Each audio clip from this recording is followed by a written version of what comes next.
what's wild? Most of us aren't held back by the lack of talent, or money, or time. We're held back by fear. The silent kind.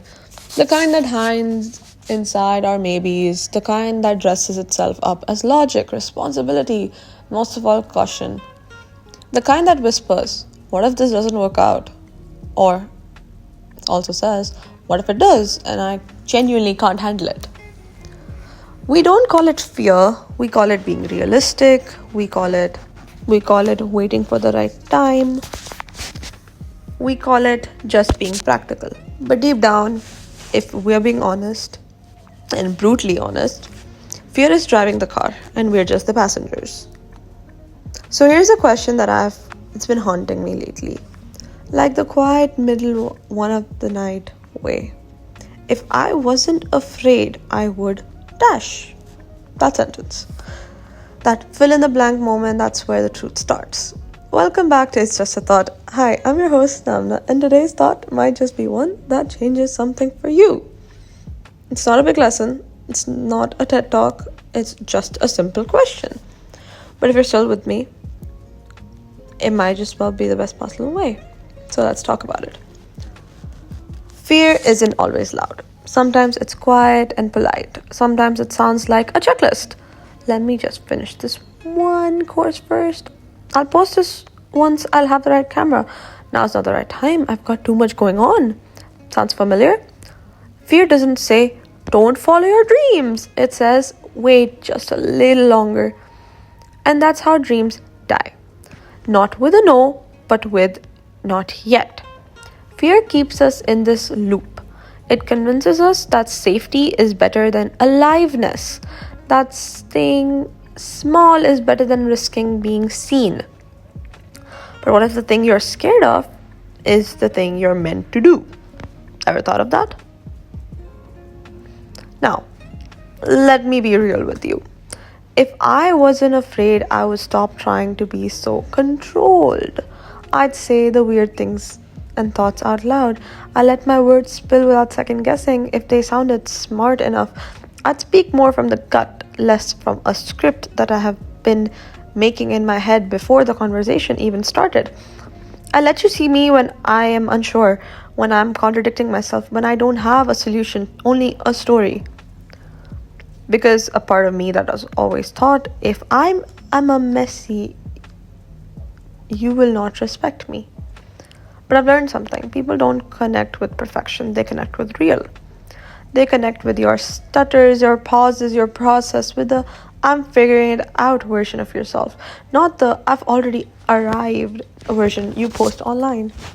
So yeah, if I wasn't afraid, I would stop hiding behind polish and start showing up in pieces, because that's how we all are. Right? That's how it all works. It's the start of something. Because we all want to show up anyway in trying, hurting, growing together. We are not perfect. We are human at the end of the day. So, fear says, if you fall, they'll laugh. Fear says, if you succeed, they'll leave. Fear says, if you try, you will regret it. But you know what fear never talks about? The regret of not trying, the pain of shrinking, the ache of watching your own life from the sidelines. That quiet regret, it doesn't scream, it just lingers.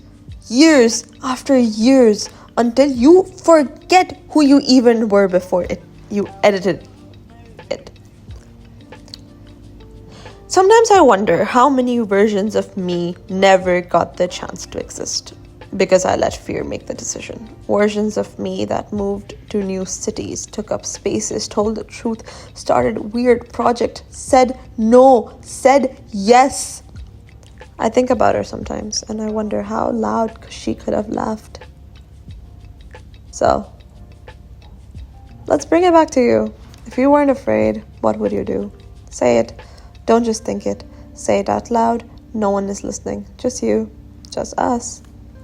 If you weren't afraid, who would you become? Would you finally write the story, speak your truth, start over, end it all? Not like that way, but like end a project or something. Begin again. Whatever came up, that's your clue, that's your map. Don't ignore it just because it scares you. That might be the exact reason you need to follow it. Here's what I've started doing. I stopped waiting to be fearless. I started choosing to be brave in small ways. Micro courage. Like macroeconomics? No, micro courage. Better one. Like sending that email, reaching out, saying, I don't know, but I want to learn. Speaking when my voice shakes. Creating without over editing. Yes, this podcast is one of my fear escapes as well. Fear still shows up. I'm still scared after I post every single one. I'm still unmotivated when people don't really watch.